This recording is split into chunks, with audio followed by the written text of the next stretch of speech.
सरकारी विभागों के काम की असलियत का सच देखना है तो चित्रकूट के रामघाट चले आइए। यह पर्णकुटी के संत राजेंद्र तिवारी, संदीप तिवारी व उनकी टीम के लोग जो पिछले 5 दिनों से हजारों बोरियां अभी तक बाहर कर चुके हैं, वह वास्तव में काम सिंचाई विभाग का था और पर्यटन विभाग को इसे कराना था।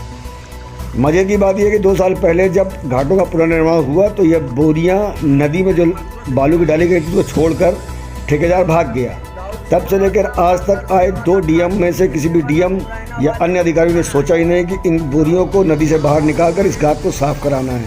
कई बार बुंदेली सेना ने बोरियां निकाली, आसपास के स्थानीय लोग निकालते रहे, पर अभी तक हजारों बोरियां अभी भी नदी में पड़ी हुई हैं। आज एसडीएम, सीओ और अधिशासी अभियंता सिंचाई आए, लेकिन वो भी खाली देख कर चले गए। उनको भी इन बोरियों को निकालने का कोई अभी तक उन्होंने कुछ कहा नहीं है।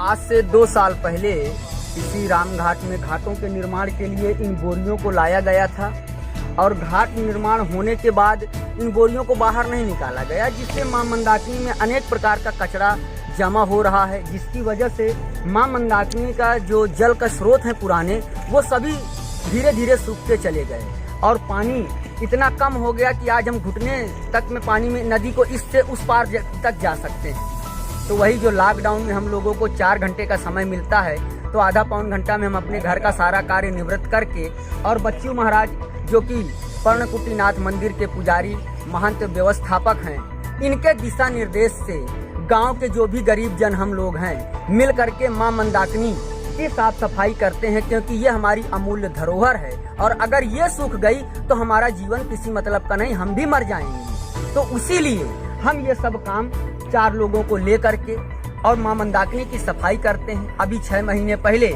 माननीय श्री डीएम महोदय के आदेशानुसार, निर्देश के अनुसार ये गंगा आरती यहाँ पर प्रारंभ हुई है और आप लोग देख सकते हैं कि गंगा आरती के सामने कितना स्वच्छ और कितना साफ है, जिसमें किसी का कोई सहयोग नहीं है।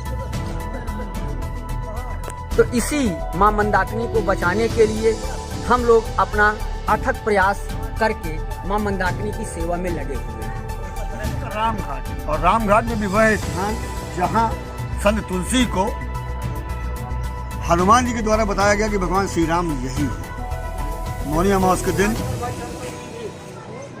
उन्होंने भगवान राम के दर्शन किए। मां मंदाकिनी चित्रकूट का प्राण है। तुलसीदास जी ने साफ तौर पर लिखा है कि मंदाकिनी एक ऐसी नदी है जो न केवल लोगों को स्नान कर स्वच्छ करती है, बल्कि जीवन में उनके आने वाले सभी पापों का भक्षण कर जाती है, खा जाती है। नदी का निर्माण, नदी में घाटों का पुनर्निर्माण हुआ और ये बोरियां डाल दी गई। बोरियां डालने के बाद में कई बार यहाँ के स्थानीय लोगों ने जाकर डीएम से, कमिश्नर से और तमाम लोगों से शिकायत करी गई।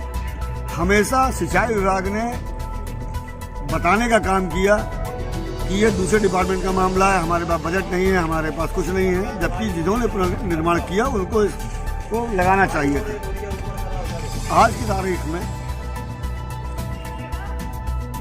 यह हजारों बोरियां ये लोग निकाल चुके हैं, आगे पहले भी निकाली गई थी और अभी भी इसमें लाखों बोरियां दबी पड़ी हुई हैं। 5 दिन से लोग काम कर रहे हैं, डीएम से लेकर कमिश्नर तक सभी लोगों को मालूम है।